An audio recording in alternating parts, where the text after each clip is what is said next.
अभी तो उसी की धूम मची हुई थी कि एक और विजिट भी आ गया, और वो है कि इंडिया के प्राइम मिनिस्टर अब विजिट करने जा रहे हैं फ्रांस का। फ्रांस की हुकूमत ने इस मौजूदा सूरत हाल को कंट्रोल करने के लिए पाकिस्तान और तुर्की समेत कई अरब ममालिक के इनलीगल माइग्रेंट के वीज़ाज बैन कर दिए हैं। आपको पता चल जाएगा कि यूरोप के दरवाजे अब आपके लिए हमेशा के लिए बंद कर दिए गए हैं। खबर यह है कि इसराइल में मुलाजमत करने वाले 8 पाकिस्तानियों के खिलाफ मुकदमात, 5 गिरफ्तार। जी हाँ जी, ये आप दोबारा सुने। और अब उसको बहाना बना के तमाम थर्ड वर्ल्ड कंट्रीज के लोग और बिलखुसूस मुसलमान, उनकी एंट्री बैन की जा रही है। जो फ्रांस का आगे विजिट आ रहा है इंडिया का, उसमें ऐसे बड़े बड़े एग्रीमेंट सामने आ रहे हैं कि होश उड़ जाएंगे सुनने वालों के। वो इस पोजीशन में है कि जनाब वो चांद पे अपना मिशन भेजने की तैयारी कर रहे हैं, और हम लोग क्या तैयारी कर। आपको पता होना चाहिए कि जो कुछ यूरोप में हो रहा है उसका इल्ज़ाम आप पे लग रहा है।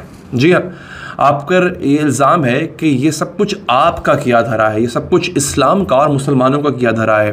भारत के पास सी पैक का हिस्सा बनाने की जो आपने बात की है, 600 अरब डॉलर के उसके तो अपने हैं जनाब, उसको चाइना या हमारी इस वक्त को इतनी जरूरत नहीं है।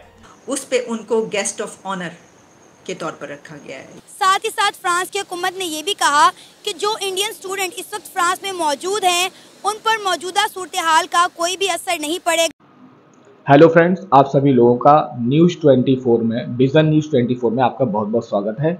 मेरा नाम है योश वेदी और आज आप मेरे साथ देखेंगे किस तरीके से पाकिस्तानी मीडिया चिंता से घिरी हुई है। हमें जैसे कि पता है कि फ्रांस में मुस्लिम्स ने चारों तरफ आग लगा रखी है।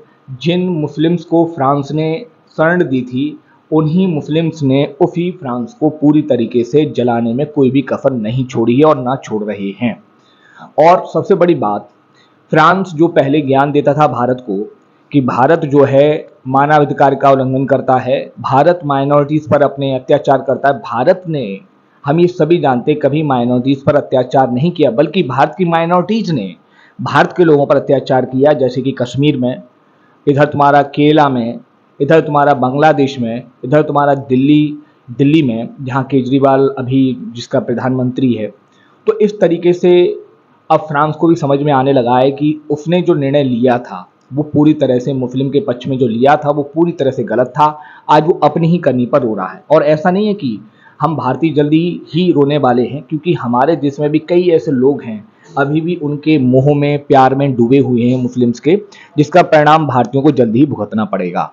तो भारतीय लोग जितना जल्दी सचेत हो जाएं और ये जो माइनॉरिटी जिसे हम मानते हैं, इन लोगों की संख्या को जैसे चाहें वैसे हम कम कर सकें तो हमारे लिए बेहतर होगा। जल्दी प्रधानमंत्री फ्रांस की मीटिंग पे जाने वाले हैं। इसी को लेकर के पाक मीडिया में बहुत ज़्यादा चिंता बनी हुई है और इसी को लेकर के चर्चा हो रही है पूरी पाक मीडिया में। तो आज हम इस वीडियो के अंदर वो चर्चा को सुनेंगे और देखेंगे। तो हमारे साथ जुड़े रहने के लिए आपको बहुत बहुत धन्यवाद। चैनल को सब्सक्राइब करें। ऐसा लग रहा है कि जैसे पूरा यूरोप इस आग की लपेट पे आने वाला है, पूरा यूरोप जलने वाला है जो फ्रांस में हो रहा है।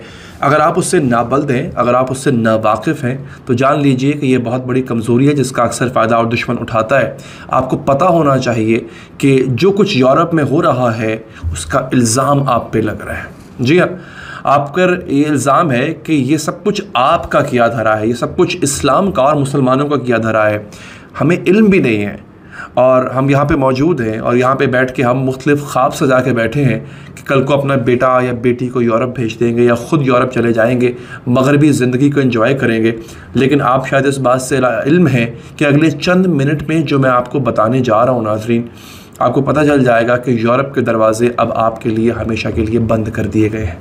जी हाँ नाज़रीन, ये बहुत ही बड़ा खेल है जो रचाया गया है। मैं नहीं जानता कि ये जानबूझकर बाय डिज़ाइन, बाय प्लान ऐसा किया गया है या फिर इस मौके का इंतज़ार किया जा रहा था और अब उसको बहाना बना के तमाम थर्ड वर्ल्ड कंट्रीज़ के लोग और बिलखुसूस मुसलमान, उनकी एंट्री बैन की जा रही है।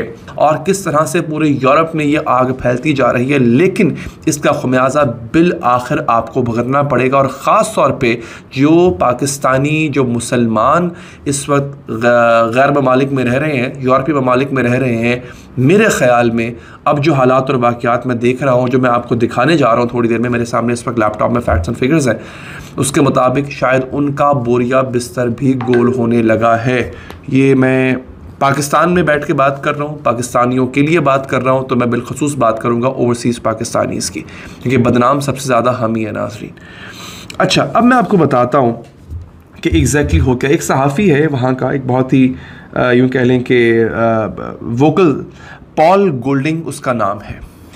पॉल गोल्डिंग उन कई लोगों में से एक है कि जो मुसलसल इस बात की वकालत कर रहा है कि जो फ्रांस ने और फ्रांस जैसे दीगर ममालिक ने रहम खा के जंग ज़दा तीसरी दुनिया के थर्ड वर्ल्ड कंट्रीज़ के लोगों को अपने मुल्क में आके रहने की इजाज़त दी थी, कि जो कुछ हो रहा है ये इस वजह से हो रहा है। फ्रांस का एक बहुत बड़ा हिस्सा दंगों की आग में जल रहा है। फ्रांस की हुकूमत ने इस मौजूदा सूरत हाल को कंट्रोल करने के लिए पाकिस्तान और तुर्की समेत कई अरब ममालिक के इनलीगल माइग्रेंट के वीज़ास बैन कर दिए हैं, लेकिन फ्रांस ने भारत के साथ दोस्ती निभाते हुए कहा है कि इंडियन मुस्लिम वहां पर जा सकते हैं और उन्हें वहां पर जाकर रहने की इजाज़त भी है। साथ ही साथ फ्रांस की हुकूमत ने ये भी कहा कि जो इंडियन स्टूडेंट इस वक्त फ्रांस में मौजूद हैं उन पर मौजूदा सूरत हाल का कोई भी असर नहीं पड़ेगा, वहाँ की सरकार इसकी पूरी गारंटी लेती है। तो जी नाज़रीन, आप देख सकते हैं कि इस वक्त पूरी दुनिया में इंडियंस की और इंडियन मुस्लिम्स की क्या वैल्यूज़ हैं। अभी तो हम देखिए बात कर रहे थे किसकी, बात करते करते हम थके नहीं थे। अभी तो स्टार्ट ही हुआ था कुछ दिन पहले जो हुआ, एक विज़िट अमेरिका का इंडिया के प्राइम मिनिस्टर ने किया और उसकी धूम मच गई और उस पर हमने बहुत से प्रोग्राम्स किए, क्योंकि उसमें एग्रीमेंट्स ही इतने ज़्यादा हुए, उसमें बहुत सारी डेवलपमेंट्स ही इतनी ज़्यादा हुई कि हमें उसके ऊपर इतने ही प्रोग्राम करने पड़े। लेकिन अभी तो उसी की धूम मची हुई थी कि एक और विज़िट भी आ गया, और वो है कि इंडिया के प्राइम मिनिस्टर अब विज़िट करने जा रहे हैं फ्रांस का। पेरिस पहुँचेंगे वो 13 जुलाई को, इसी मंथ में, क्योंकि 14 जुलाई जो कि नेशनल डे है फ्रांस का, उस पे उनको गेस्ट ऑफ ऑनर के तौर पर रखा गया है। यानी PM Modi guest of honour होंगे फ्रांस के नेशनल डे पे। इसको कहा जाता है बास्टील। अब इसको आप बास्टील कह सकते हैं, बेस्टील कह सकते हैं, लेकिन अगर आप फ्रेंच इसका प्रोनाउंसिएशन पूछेंगे तो वो है बेस्टिलिए, उसको बोलते हैं बास्टिलिए।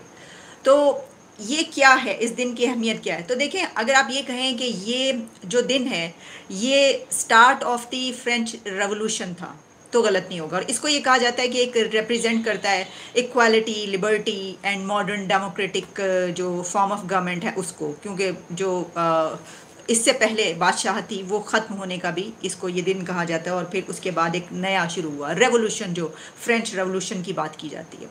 इसका एक स्क्वायर भी है, बेस्टिल स्क्वायर वहाँ पर।